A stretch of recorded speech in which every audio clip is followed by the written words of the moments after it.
তার থেকে বড় কথা ব্যানার পোস্টার সাথে সাথেই ডায়মন্ড, মানে বিষয়টা কেমন মনে হচ্ছে?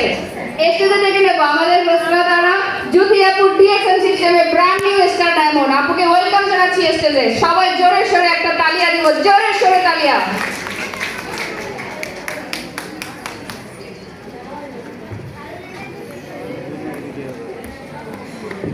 আসসালামু আলাইকুম।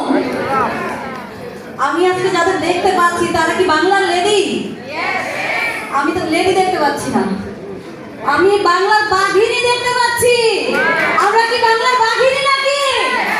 লিনসিওজিনকে একটু বাংলার বাঘিনীর গর্জনটাকে শোনাতে চাই কিনা? কয়েক সেকেন্ড। এতক্ষণ অনেকেই চুপচাপ বসেছিলেন, কেউ বলছেন কেউ বলেন না, বাট কয়েক সেকেন্ড সবাই বলি নাকি? আমি গুড মর্নিং বলবো, আপনি ডিএক্সএল বলবেন। আপনারা রাজি আছি? রাজি আছি তো সবাই? এই কয়েক সেকেন্ডের ভিডিওটা একটু করেন, আমাদের ফাউন্ডার যাতে দেখতে পাই বাঘিনীদের গর্জন। ঠিক আছে? Good morning, good morning, good morning. Thank you so much. কে বলছে বাংলার মানুষের এই যে লেডিদের কি power, what a power. Thank you so much.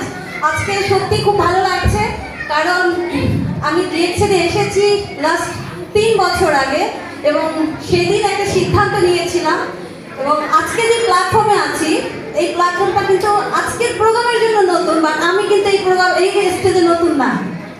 Guarantee দিয়ে বলতে পারি স্টেজে যত লেডি আছে আমার চেয়ে বেশি প্রফেশনে কেউ কাজ করেন না, কারণ মাত্র 14 বছর বয়সে আমি যখন অ্যাজ এ সিঙ্গার আমার ফার্স্ট অভিষেক হয় এই স্টেজে আমার ফার্স্ট আমি সিঙ্গার হিসেবে অভিষেক হয় এবং একজন নৃত্যশিল্পী ইভেন মাত্র 15 বছর বয়সে মহানগর নাট্য মঞ্চের সেরা মডেল হিসেবে আমি সুযোগ পাই এবং পরবর্তীতে পড়াশোনার জন্য সব কিছু ছেড়ে দিই এবং প্রায় 8 থেকে 10টা প্রফেশনে আমি কাজ করি। এই হাতে রাইফেল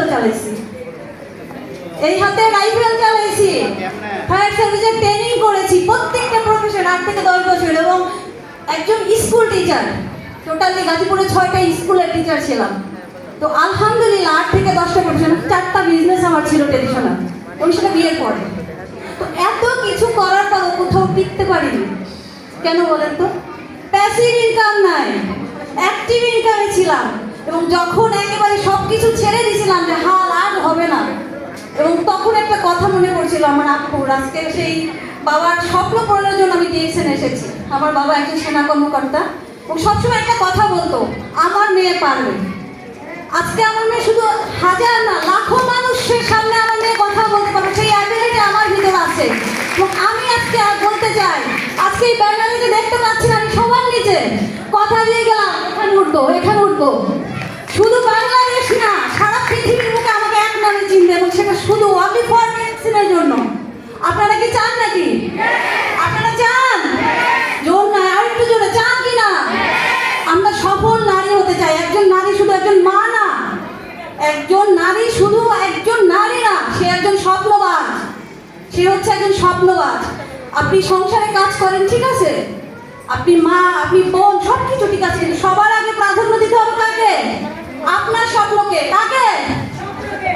তাহলে স্বপ্ন পূরণ করার জন্য কি করতে হবে? পরিশ্রম করতে হবে। মনে রাখবেন, আপনি যদি স্বপ্ন দেখেন আপনি পরিশ্রম করবেন। আজকে আপনি যদি সফল হন আপনার ঘর আপনাকে মূল্যায়ন করবে, আপনি যদি সফল হন আপনার সমাজ আপনাকে মূল্যায়ন করবে, আপনি যদি সফল হন আপনার দেশ আপনাকে মূল্যায়ন করবে। ধন্যবাদ জানাচ্ছি জুটিকে। সফল নারীর সফলতার কথাগুলো আমরা